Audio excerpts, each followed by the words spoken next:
Okay, my name's Clare de Villanueva. I work for Cumbria Woodlands today. Welcome to the forest area of Westmoreland Show, organised by Woodland Futures and Cumbria Woodlands. So this chat is going to be about Ash and Ash Dieback. My name's Clare. Okay, so this is Ash. Got some bits of Ash here, which I'll hand around, or you feel free to come and have a look. Ash is a very beautiful tree, and it's very important in this area, as you probably know. We've had a fungal infection that's been present in Cumbria and affecting ash trees for over 10 years, maybe 15 years. Difficult to know.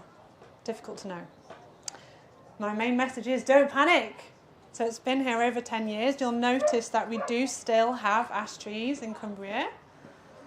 So don't panic. That means that ash trees can live with some Ash Dieback. Okay? We don't know how long they can live with Ash Dieback because it's only been around for 10 years. So 10 years, depending on how old you are, in human terms, 10 years feels like quite a long time. But in tree terms, 10 years is a very short time. So tree time, 10 years is nothing. So probably most trees can be left, and we don't know much about Ash Dieback, so most of the time we just need to observe and support and look after our trees, look after our woodland, and let the situation evolve. And you have agency to do that. So that's my other message, is to try and leave this talk feeling empowered about how to manage your trees, manage your woodland in the face of difficult things.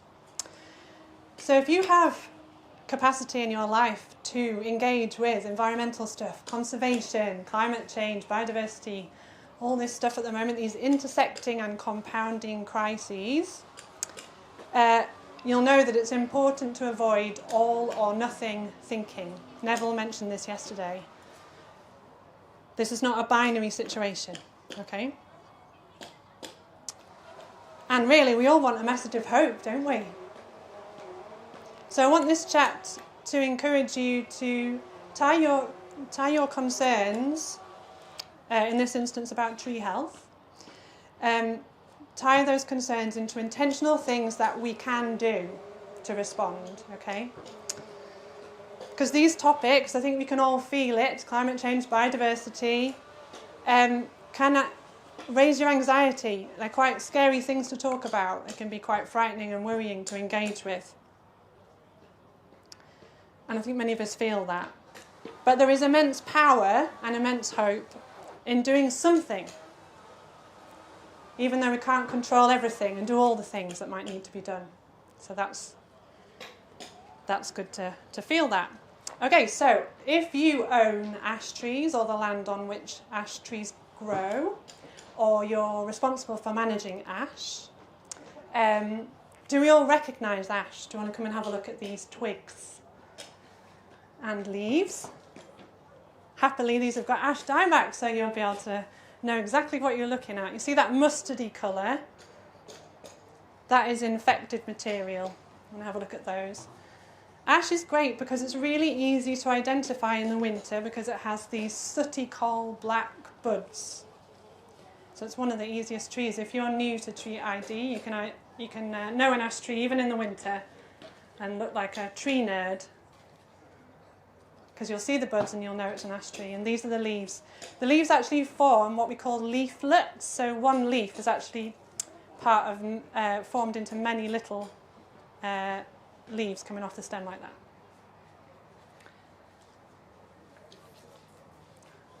It's a bit like a magic wand. There you go. And look at that. So now you all know what an ash tree is. If you're managing trees and you own these ash trees, key bit of information is we can't stop the spread of Ash Dieback. So don't be felling your trees thinking that helps the situation. Okay, Ash Dieback is spread by fungal spores. It's everywhere. It's not a valid management technique to fell your trees thinking that that's going to help. Okay, so we need to retain as many trees as possible where it's safe to do so for the habitat that it provides, and because they're beautiful. If you own and manage trees, it's really great to get to know what trees you've got and where and how they're doing. So spend a bit of time with your trees, have a look at them. That'll help you to monitor them. Depending on your resources and how much land you've got, it's probably worth mapping them, whether that's in your head or getting a professional to come in and do it, or even just on Google Maps. You can put a pin in. You get 30 characters for free to write some notes about that ash tree, and that will really give you confidence about assessing the risk that it presents, okay? Generally, just look after your trees. Like us as humans, you know, there's some upsetting analogies here, but the trees that are healthy and having a good time, where the soil is healthy and they're not under too much pressure, they're going to survive and live through an infection much more likely, okay, than a tree that is surrounded by tarmac, or where the soils are compressed or waterlogged, or where there's a lot of competition. So all the good management principles about individual trees and about woodland management, they all stand, okay? None of that has changed. Give your trees space. Think about diversity in your woodland and look after your soils. Treasure your soils. Think about space for a tree, both above ground and below ground. Learn about your roots. And that will make a tree much more resilient. So thinking about prioritising your time and your resources, if you've got a lot of trees to manage, you need to think about how healthy the tree is. That'll help you think about what risk it presents, and also the context of where the tree is growing. Is it growing right next to a building? Is it next to a busy road or a footpath? That's going to help you make a decision about whether you retain your tree or whether you reduce it or whether you get some professional help.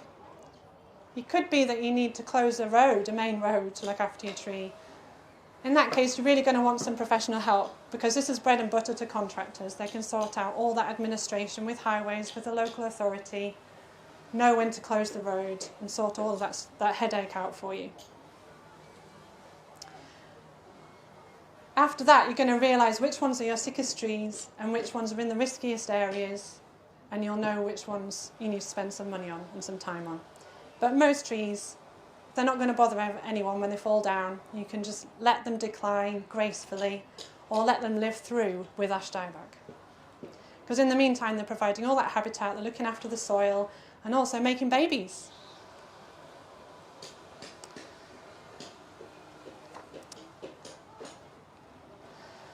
I would recommend that you use professional contractors if you need to take down a mature tree, because the infection does change the quality of the timber if the disease is advanced, and that can make it quite unpredictable. For farmers and landowners here, if there are any, I acknowledge and admire the vast breadth of your skills and can-do attitudes to get stuff done, but this is not really one of those instances, you know, to go at it with a chainsaw. The timber can be very unpredictable with this disease and very brittle. So it's much better to put equipment and machinery in the way of that ash tree rather than a person with a chainsaw. Where possible, it'd be great to reduce the tree or get it assessed to know if you need to take some limbs off rather than fell it, where that's appropriate. And also, when you're monitoring your trees, consider severing ivy if there's a lot of ivy up the main trunk, because although Ash Dieback clearly presents a threat to the health of the tree, what's going to kill the tree is a secondary infection. So the Ash Dieback will make the tree vulnerable to, for example, honey fungus or something like that, and that will be the thing that comes in as a secondary infection and kills the tree. If you remove the ivy from the trunk, it's going to make it easier for you or for someone else to make an assessment of the health of that tree, because you'll be able to see if there's any secondary infection from fruiting bodies, or if there's a worrying spongy bit at the bottom of the trunk. All this stuff is going to be much clearer, more obvious for you to assess.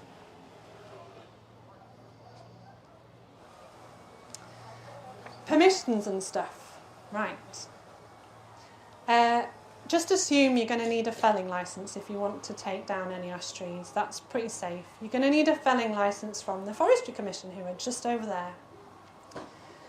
The application is online, it is free, and it's a 90-day statutory turnaround, so that's 3 months. So you want to get your application in early if you suspect you're going to take some trees down.